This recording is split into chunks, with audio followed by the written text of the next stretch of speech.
Once upon a time in the heart of Africa, there was a vast savannah filled with endless golden grass, mighty elephants, graceful giraffes, and swift cheetahs. The sky was always a brilliant blue, and the sun seemed to shine brighter here than anywhere else on earth. It was a land where secrets were kept in the whispers of the wind, and where ancient tales were passed down from generation to generation. In this majestic land, a legend was born, one that would be told for centuries to come.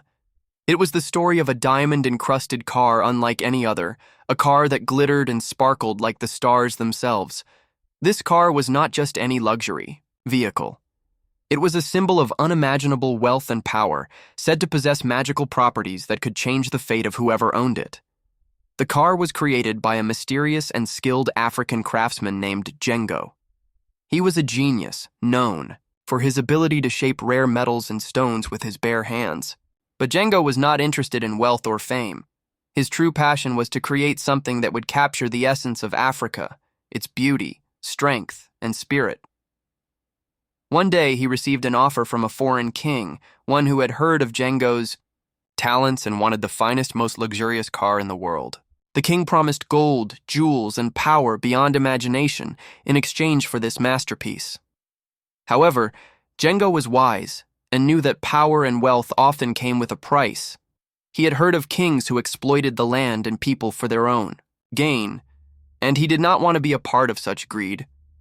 But Jengo also understood that the world had a way of balancing good and evil, and that sometimes a great responsibility came with extraordinary creations.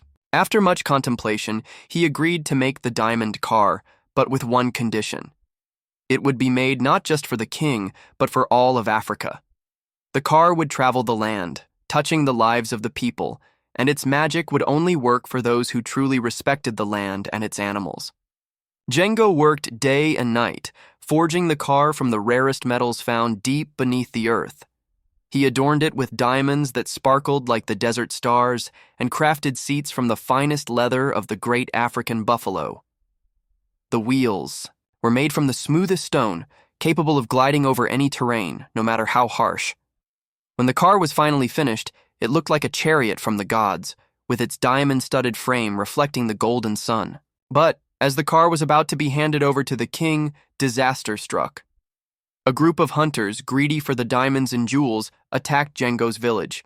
They believed that by taking the car, they would gain its power and wealth. They burned down homes, stole precious artifacts, and kidnapped Jengo's family. The craftsman was heartbroken, for his creation, which had been meant to unite people and honor Africa's beauty, was now in the hands of those who would exploit it. The king, hearing of the attack, rushed to claim the diamond car. But as he approached, the car's magic began to reveal itself.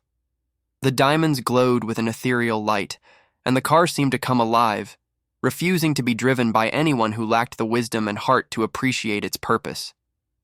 The car, now fully aware of its rightful owner, sought out the one who would truly understand its value. Jengo, after escaping the clutches of the hunters, followed the car's magical trail through the savannah, guided by the animals who had heard his cry. He was not alone in his journey. He had the elephants by his side, the cheetahs racing ahead, and the wise old lions guiding him through the dark nights. Finally, after days of travel, Jengo arrived at the car, now resting peacefully beneath the great baobab tree. The car shimmered in the moonlight, waiting for Jengo's touch. With reverence, he approached it, and the diamonds ceased their glow, recognizing the true heart of their creator. Jengo sat in the car, and the magic of the land flowed through him.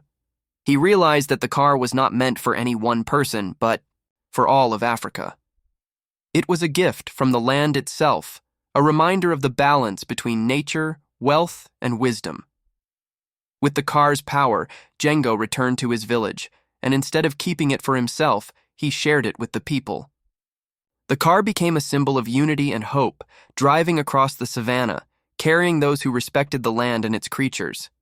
It was no longer just a tool for luxury. It became a vessel of change, traveling through villages to provide help, bring prosperity, and carry the stories of Africa's rich heritage. Jengo's creation lived on long after him, becoming part of the legend of the diamond car. People from all corners of the continent would speak of it, passing the story down. through generations. The car would appear when the land needed it most, and it would always find its way back to those who respected its magic and the spirit of Africa. And so, the diamond car of the savannah became a timeless symbol of Africa's strength, beauty, and resilience, forever bound to the land and the hearts of its people.